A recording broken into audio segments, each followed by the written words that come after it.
Nous sommes aux commandes de notre vie. C'est le message que nous délivre Benjamin. Il va tout nous expliquer. Benjamin œuvre pour la transition d'un monde durable. Il a créé pour cela New World Together. Je vous laisse découvrir.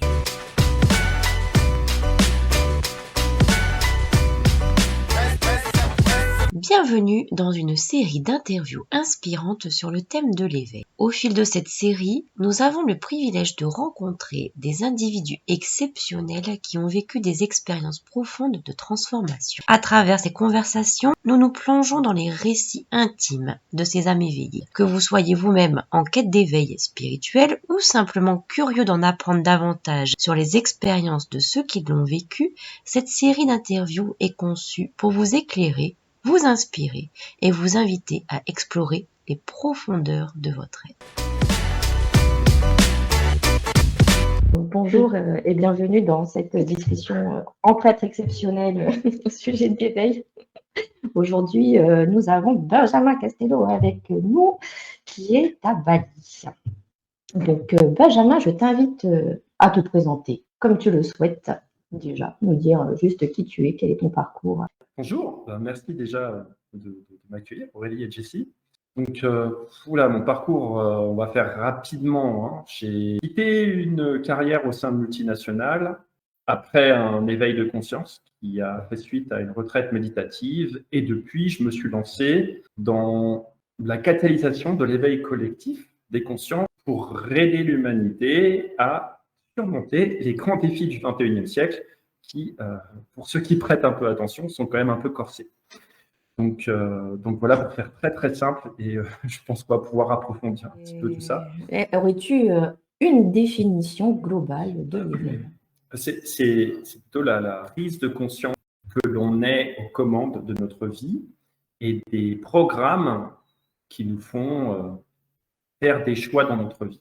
Donc, c'est vraiment reprendre notre place de créateur plutôt que de suiveur. Sachant qu'avant l'éveil de conscience, on est un petit peu passager de nos vies et on est soumis à des programmes qui sont très inconscients, dont on ne sait même pas qu'on a le pouvoir d'agir et de les changer. Donc, voilà, l'éveil de conscience, c'est comprendre qu'on a la vie, le volant de sa vie entre ses mains et que on peut tout reprogrammer en conscience. Et bien sûr, c'est pas facile parce que se réveiller avec le volant dans les mains, c'est aussi rapidement se rendre compte qu'en fait, on ne sait pas du tout conduire. Donc, c'est tout un apprentissage pour reprendre finalement son destin. Peux-tu nous raconter ton chemin à ce niveau-là, tes expériences personnelles?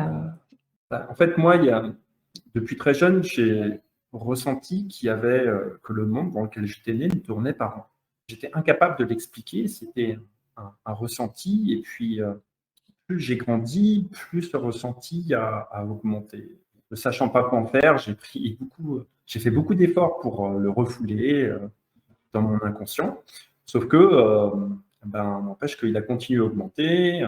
J'ai bien essayé de rentrer dans le moule, de faire comme tout le monde. Donc à la fin, j'ai fini par faire une école de commerce internationale pour pouvoir voyager, parce que j'avais quand même une intention, c'était celle de comprendre un petit peu comment le monde fonctionne. Et puis quand j'ai fait ma carrière professionnelle, plus j'ai avancé, plus je me suis rendu compte que non seulement ça ne tournait pas rond, mais qu'en plus, ça allait dans le mur. Et ça m'a amené pas mal de soucis, parce que du coup, je me suis retrouvé habité par énormément de ce qu'on appelle de la dissonance cognitive. C'est-à-dire, d'un côté, j'avais un récit qui me disait que je réussissais, j'étais cadre supérieur, c'est-à-dire pouvoir, argent, statut social. C'était un récit qui était séduisant. Mais de l'autre, j'avais une conscience qui me disait « Eh mon petit gars, là, tu es en train d'alimenter un système qui envoie l'humanité dans le mur, tout en plus en sacrifiant avec une bonne partie de la vie sur Terre. Tu ne peux pas vraiment appeler ça du succès. » Donc, pour essayer de trouver la paix intérieure, c'était mon intention première, parce que on part dans le mur, je ne savais pas du tout comment le résoudre. Et pour moi, c'était hors de portée. Donc, ce qui me semblait apporter, c'était la paix intérieure. Donc, je suis parti faire une retraite méditative. Et cette retraite méditative, elle m'a ouvert une nouvelle dimension dont je ne connaissais même pas l'existence, qui est la dimension de l'intériorité, la dimension de la conscience. Et quand cette dimension s'est ouverte à moi, j'ai eu une intuition, un ressenti, c'est-à-dire que s'il y avait des clés pour l'humanité, c'était par là, et que ça allait ça valait peut-être le coup de continuer. Donc, j'ai continué sur ce chemin. J'ai tiré sur une grosse ficelle, hein, parce que moi, la problématique que je voulais résoudre, c'était comment on fait pour que l'humanité ne se détruise pas. Et puis, quand je suis arrivé au bout de la ficelle, j'ai eu une énorme claque avec énormément de prise de conscience. Ça a été assez violent. C'est quand même passé par l'hôpital psychiatrique pour moi. J'ai fait ce qu'on appelle des crises d'émergence spirituelle. Il m'a fallu 1 an et demi pour pouvoir cadrer ça. Donc, j'ai fait au total 7 crises d'émergence spirituelle. Les 5 premières, j'ai fini à l'hôpital psychiatrique. La dernière, j'ai finalement compris qu'en fait, c'était pas que moi, mais on avait tous un pet au casque et que c'était là-dessus que je devais travailler. Et c'est là que pour moi, ça a commencé à se stabiliser. Je me suis dit, bon, aller crier sur les gens pour leur dire qu'on ne fait qu'un et qu'il faut sauver, qu'il faut s'unir pour ne pas se détruire, c'est peut-être pas la bonne stratégie parce qu'on est tous un peu malades. Donc, il va falloir que je pose les choses d'une manière beaucoup plus professionnelle et rationnelle.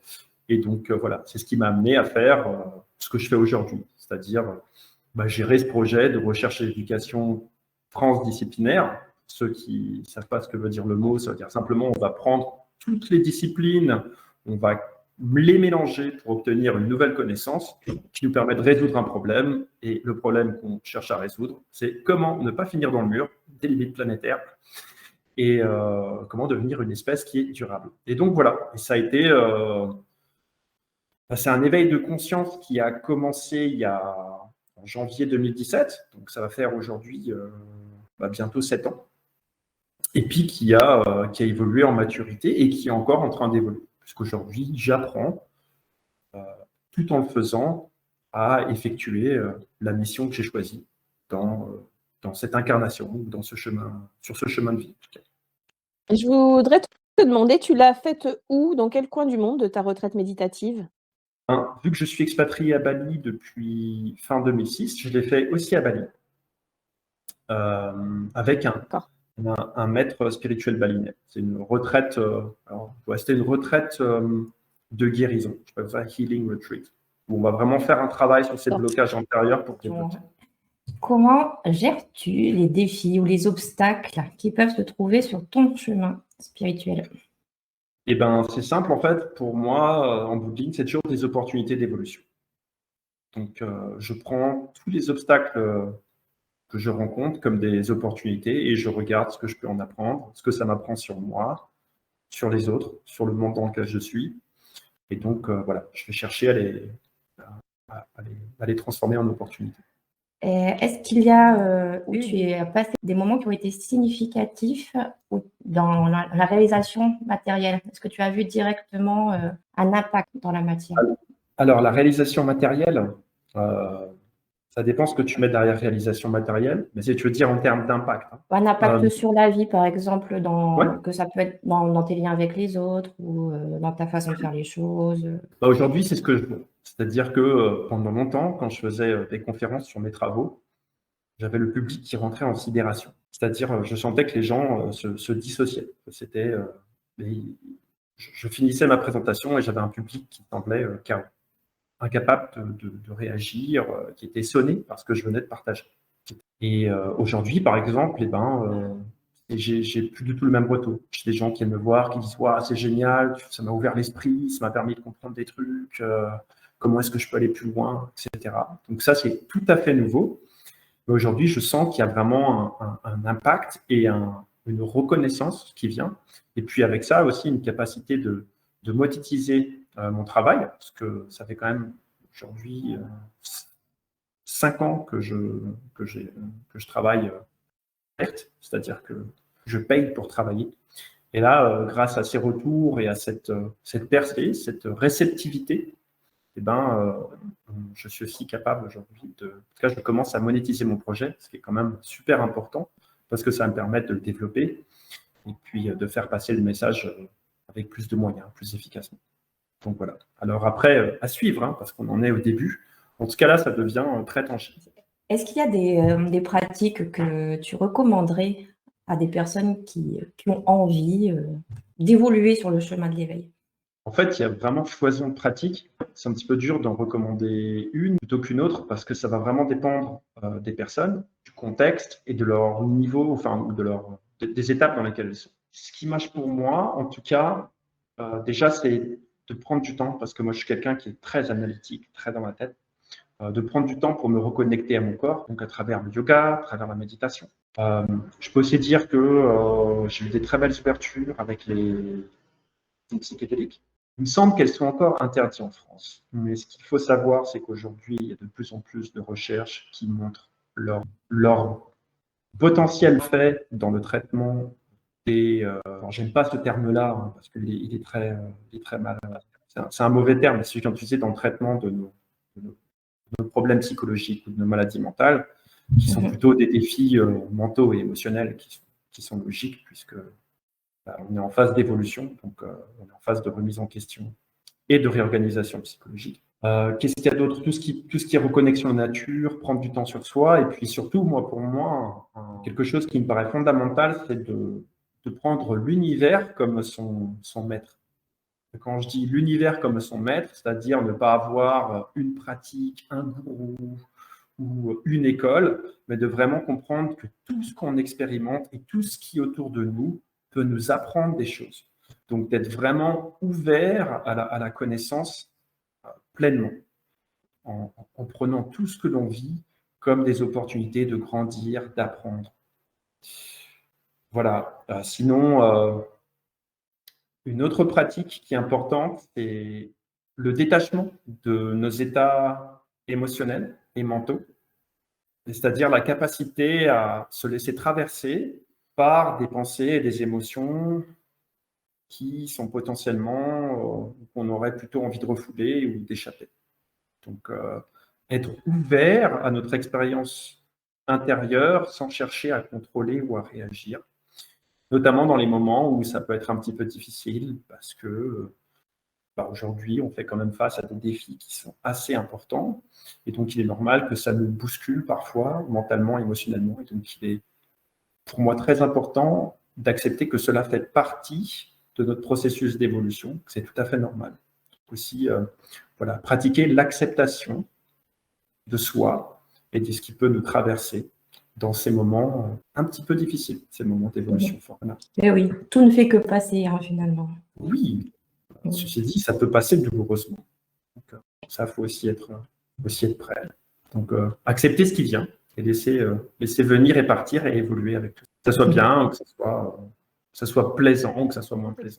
Tout ça est très mental pour moi. Et pour toi, où est la place de l'amour universel et la place du cœur dans tous tes projets? En fait, si tu veux, tu peux passer par le mental pour aller au cœur ou par le cœur pour aller au mental. En fait, aujourd'hui, de ce dont je parle, c'est d'un réalignement entre ce qui est de l'ordre de la logique, de l'esprit, donc ce qu'on appelle la rationalité, et aussi de la logique du cœur, que tu vas appeler l'amour. Ce qui me paraît aussi important d'expliquer ici, c'est de comprendre pourquoi on a énormément de mal avec le cœur et l'amour. Pourquoi souvent c'est une notion qui est mal comprise. En fait, moi, je m'adresse à un public qui considère que l'amour est une notion de bisounours, de ringard. Moi, je m'intéresse à ce public-là. Si je leur parle d'amour universel, etc., ils vont me dire, OK, encore un hippie qui ne comprend pas comment marche la vie. C'est pas la peine de l'écouter. Donc, c'est vrai que moi, je suis quelqu'un de très logique, de très mental, mais la logique de l'esprit amène, in fine, à l'ouverture du cœur. Et c'est ce que moi, je porte à travers mon message. Est-ce que ça s'est passé comme ça pour toi? Tu estimes que ça s'est passé comme ça après coup? Je suis encore en travail je fais encore un travail sur mon ouverture de cœur. C'est-à-dire que, en tout cas pour moi, c'est le chemin. Et c'est-à-dire qu'aujourd'hui, ces messages très spirituels que beaucoup de gens ringardisent, pour moi aujourd'hui, font extrêmement sens, mais sont mal compris par les gens qui pensent être dans la raison et qui sont dans la déraison.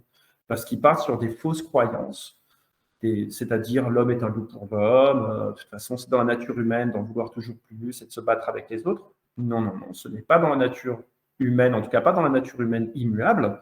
C'est un état de stress traumatique, c'est des schémas de survie primaires qui sont ancrés dans la peur, qui s'auto-alimentent et dont on a besoin de prendre conscience aujourd'hui parce qu'ils nous envoient dans le mur.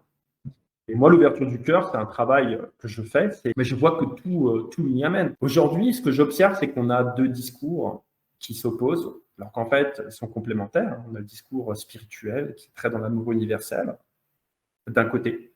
mais qui parfois a du mal à expliquer les choses logiquement. Et puis de l'autre, on a un discours qui essaye d'être très logique, qui semble être logique, mais qui en fait ne l'est pas du tout. Et je pense que les deux ont besoin de l'un de l'autre. Donc mon travail, c'est aussi de faire le lien entre ces deux mondes qui se côtoient, mais qui ne se comprennent pas et qui ont pourtant besoin. Tout à fait ça. Et parce que je suis aussi en phase d'intégration. Je ne me considère pas comme quelqu'un d'accompli aujourd'hui. Je suis aussi dans ma propre phase d'intégration. Donc j'ai des prises de conscience sur lesquelles je suis encore en train de travailler pour pouvoir les intégrer, parce que je sais très bien que je ne suis pas encore en incarnation. Je suis encore parfois souvent dans la peur, souvent dans l'ego. Mais c'est pour ça que je fais ce travail sur moi aussi. Mais tu en as conscience déjà, c'est bien. Oui, bien sûr. Et je sais aussi que ça fait partie de mon étape d'évolution, qui est à l'image de finalement l'étape de l'évolution de l'humanité. Et attention, parce que je vois aussi beaucoup de gens qui parlent beaucoup de cœur et d'amour, mais avec beaucoup de faux semblants, en fait. C'est-à-dire que quand on va derrière, en fait, il y a plein de schémas bien égotiques qui sont bien cachés derrière ces discours. Donc, je pense que là, voilà, l'idée n'est pas de juger, juste d'en avoir conscience et de comprendre que, on est là pour s'aider. Hein. Donc, il y en a qui vont être plus forts dans la logique, etc., d'autres qui vont être plus forts dans l'ouverture du cœur. L'idée, c'est de travailler ensemble, hein, sachant que en bout de ligne, ce qu'on veut, c'est que les deux travaillent en alignement. Donc, les valeurs du cœur, les valeurs de l'esprit, alignées en conscience. Avec ce qui vient des tripes, en même temps. Comme ça. Voilà, de toute façon, ça part. On a les tripes, le cœur et la tête. On n'oublie pas les trois centres en même temps.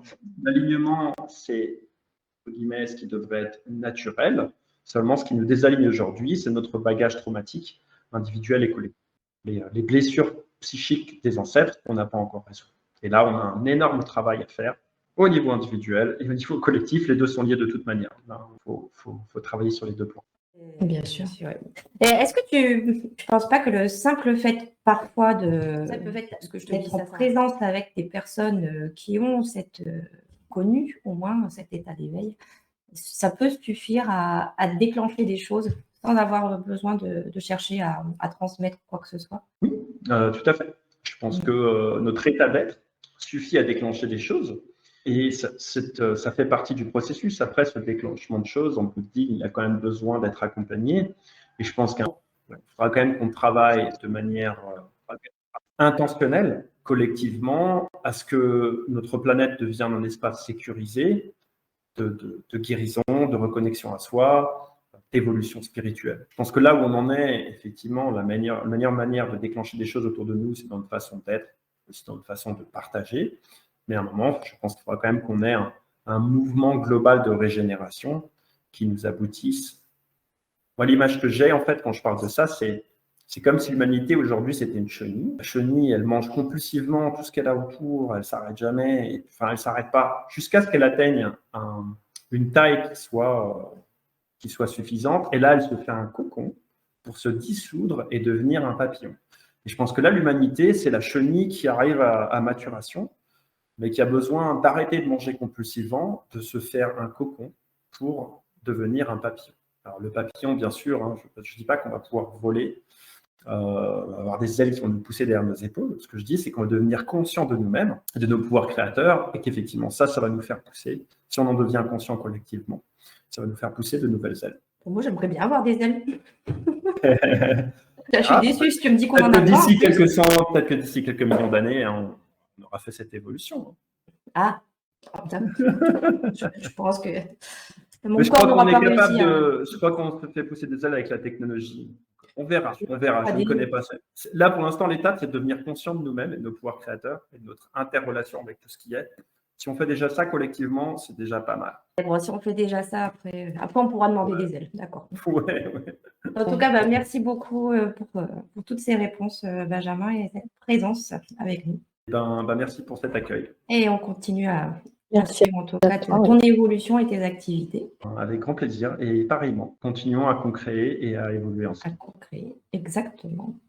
Merci beaucoup. À bientôt et belle évolution à tous. Merci beaucoup. Merci pour votre écoute et n'hésitez pas à partager cette bulle de conscience si vous l'avez aimée. Je vous invite à rester pour le bêtisier.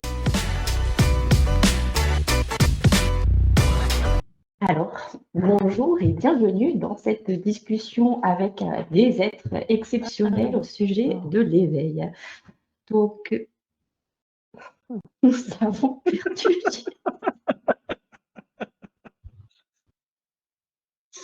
Elle n'a pas aimé ton introduction.